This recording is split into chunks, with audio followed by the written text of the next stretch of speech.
Hello again, my name is Orlando, and today I just want to tell you that you might be hindering your child's independence and don't even know it.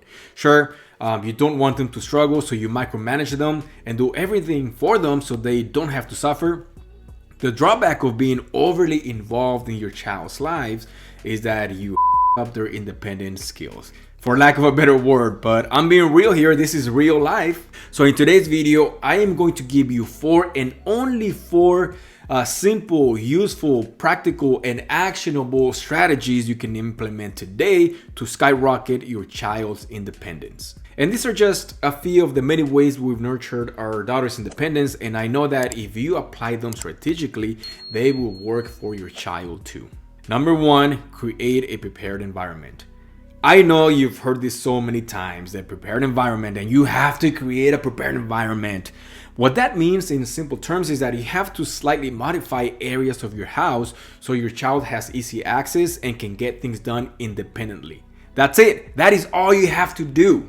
The prepared environment is one of the foundational principles of the Montessori philosophy, and rightfully so, because it fosters independence and exploration. You do not have to spend a lot of money or design this fancy Montessori room like those you see on social media or Pinterest.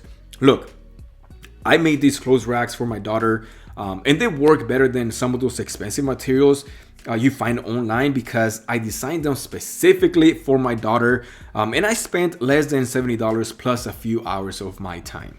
This is the opposite of a traditional nursery where you have big and heavy dressers and furniture that are not appropriate for your child's development. Now, the benefit of making everything accessible for my daughter is that she can put away her own clothes and dress herself independently. We also replaced our dining table with a small waiting table that sort of allows our daughter to set it up and clean it up before and after every meal. So walk around your house and start making a mental note on things that you can modify to encourage your child's independence. Number two, let your child explore on their own.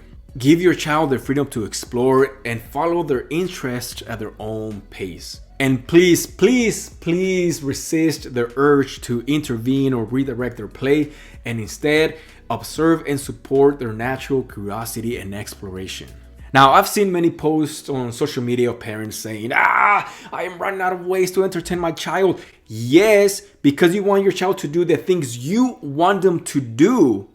And this usually involves giving them a bunch of toys that have no developmental value. So instead of finding ways to entertain your child, simply observe them to see what they gravitate towards. Now, here's a simple example. One day, my daughter was playing with her water cup and was making a mess. Now, I could have yelled at her and taken her cup away, but instead, I turned this behavior into a water pouring activity. Something she has done before. She still played with water and made a mess, but she was more engaged in pouring water back and forth with intense concentration. Number three, let your child make mistakes. Embrace the concept of learning through mistakes and resist the temptation to constantly intervene or correct your child's actions. Let them make mistakes and learn from them because they are an essential part of the learning process. So instead of jumping in to fix things, offer support and encouragement as your child navigates challenges and learns from their experiences. I remember when my daughter was learning to put her shoes on. Despite struggling with the Velcro straps and putting them on the wrong feet, she persisted until she finally succeeded. It was a very small victory, but it taught her the valuable lesson that perseverance pays off. And number four, involve your child in every part of your life. I think this is the most important one. Make the effort to be fully present in your child's life. Make your child an active participant in your daily routines and activities, inviting them to join you in tasks and chores around the house. You are your child's most important guide and role model.